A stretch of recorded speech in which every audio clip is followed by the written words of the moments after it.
robbing Peter to pay Paul. Yeah, they're robbing Peter to pay Paul as long as I stay comfortable. Yeah. Zarathustra. Many of you probably recognize that name from the commonly read book by Friedrich Nietzsche, Thus Spoke Zarathustra.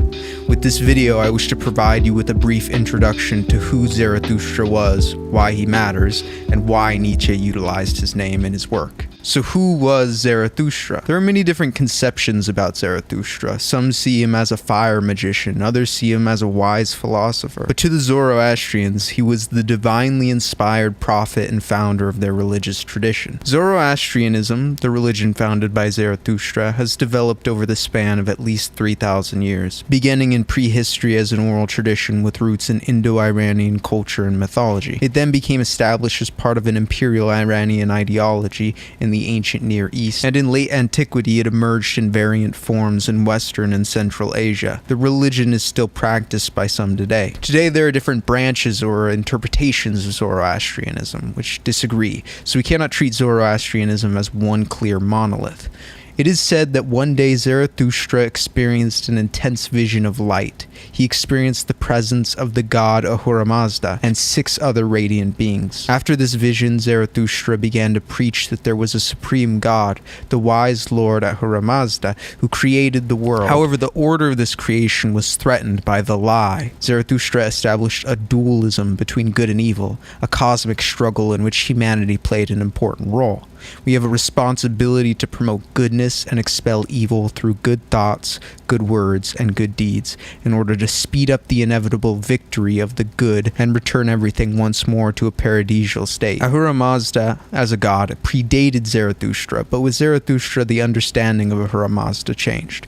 Ahura Mazda became the supreme, uncreated, eternal god and creator rather than just a part of a broader pantheon. It was the development of a monotheistic religion out of a polytheistic religion, where the supreme god took on a more metaphysically complex nature. Similar to the ideas of many other traditions, it is believed by some that through the mental activity of Ahura Mazda, the cosmos was first ordered and is upheld. Zarathustra left a collection of hymns titled the Gathas. These were orally passed down until eventually being written down. The Gathas became sacred texts within a greater collection of sacred texts that form the Avesta, the central Zoroastrian religious text. Later works expand and explore the life of Zarathustra. In her book, Zoroastrianism, A Guide for the Perplexed, Jenny Rose writes, "The Gathas present an image of Zarathustra as one who is wise through his powers of mental perception, and who is therefore able to converse with and be guided by Ahura Mazda. He is both one who knows and Manthrin. As Manthrin, Zarathustra is able to process religious insights, the divine plan as it were, received from Ahura Mazda, and to verbally express those insights to others. Several Gothic and Young Avestan passages present Zarathustra as being chosen to be the messenger of Ahura Mazda, to spread the religion and galvanize the process of separation from evil. In both existences, he is a healer of existence. In this way, Zarathustra becomes a part of the unfolding of a cosmic schema. Within this schema, Zarathustra is the exemplar or the guide who stands on the fulcrum of time and order, which he pivots to turn the material world and its human inhabitants towards renewal. His authority extends to his founding of a coherent religious philosophy, which has its own internal timescale and eschatological resolution. This understanding of Zarathustra as the prototype for others to follow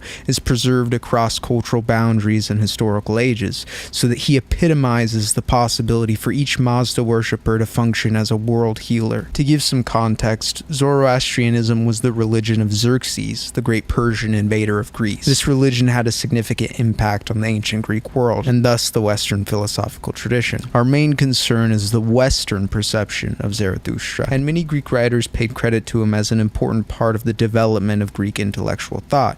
According to Pliny, by the time of Plato, the Greeks considered the Magi, or Zoroastrian priests, to be the most famous religious and beneficial of philosophical sects. Many of the references to Zarathustra and Zoroastrianism by Greek authors conflict, sometimes being completely misrepresentative of the religion. For example, Greek texts from the 4th century BC onwards speak of Zarathustra variously as Pythagoras' teacher, an ancient precursor to Plato in the fight for the good, the originator of the Chaldean oracles, and the founder of magic, astrology, or alchemy. Such descriptions of the character and teaching of Zarathustra place him as an ancient Eastern sage, whose wisdom informed Greek philosophy and so gave it authority. In addition to influencing Western philosophy, according to the Greeks themselves, it is believed that Zoroastrianism had a large impact on other religions of the world, especially Christianity and Islam. Fire and water are important ritual symbols for the Zoroastrians, especially fire. They were called by some Greeks fire worshippers for this reason. They don't actually worship fire,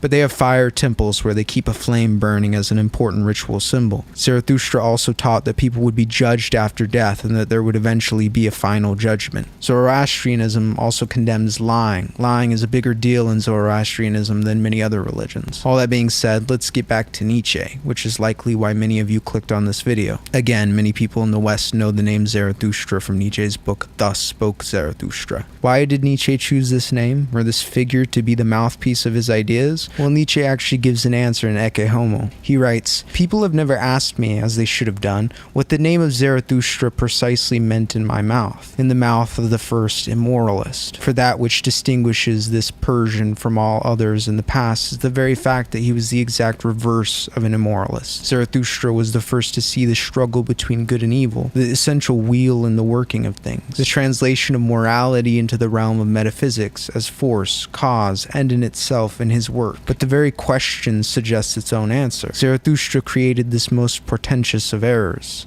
morality. Therefore, he must be the first to expose it, not only because he had a longer and greater experience of the subject than any other thinker. All history is indeed the experimental refutation of the theory of the so-called moral order of things, but because of the more important fact that Zarathustra was the most truthful of thinkers.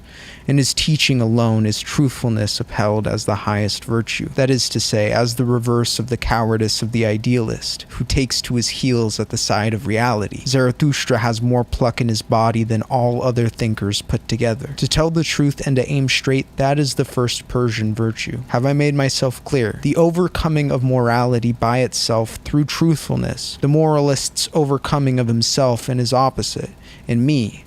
That is what the name Zarathustra means in my mouth. Zarathustra, in Nietzsche's eyes, was the first significant individual to proclaim, among other things, the dualism between good and evil, so it would be fitting for Nietzsche's denial of this ethical view to come from the same mouth. Additionally, Nietzsche approves of the Zoroastrian focus on truth, their strict condemnation of lies. So why am I covering Zarathustra, the founder of a religion that one conventionally would not consider Western? Because Zarathustra undoubtedly had a significant impact on our culture, on philosophy, both in the ancient world and more modern. Even if the religion is less popular today, he likely had an influence on the Western religions that did come to dominate. And most importantly, his teachings signify to me important developments in our thought, even if they are shrouded in mysticism contained within a religion. The idea of a monotheistic God is an important development. The division of good and evil is a framework that grew to dominate Western thought. Zarathustra's dedication to truth was important, and the image of eternal fire burns in my mind as a potent symbol. Mostly I just wanted context since he was referenced so often, and I'm taking you along for the ride. Philosophy is like fire in my eyes. I hope that with each edition in this series I am able to illuminate the nature of reality and modern culture a little more for you until eventually you can see our world today with far more clarity. Or rather, I hope that through this series I achieve that end along with you. When you see ideas that may not seem that significant to you, like the emergence of monotheism or the dualism between good and evil, you should understand them as an important part of a progression of lenses or frameworks through which humanity has understood the world that have culminated in what your civilization provides you today. It is valuable to know the history that goes into shaping your modern lens, so that eventually you are prepared to step back and question what you have been given. Thank you.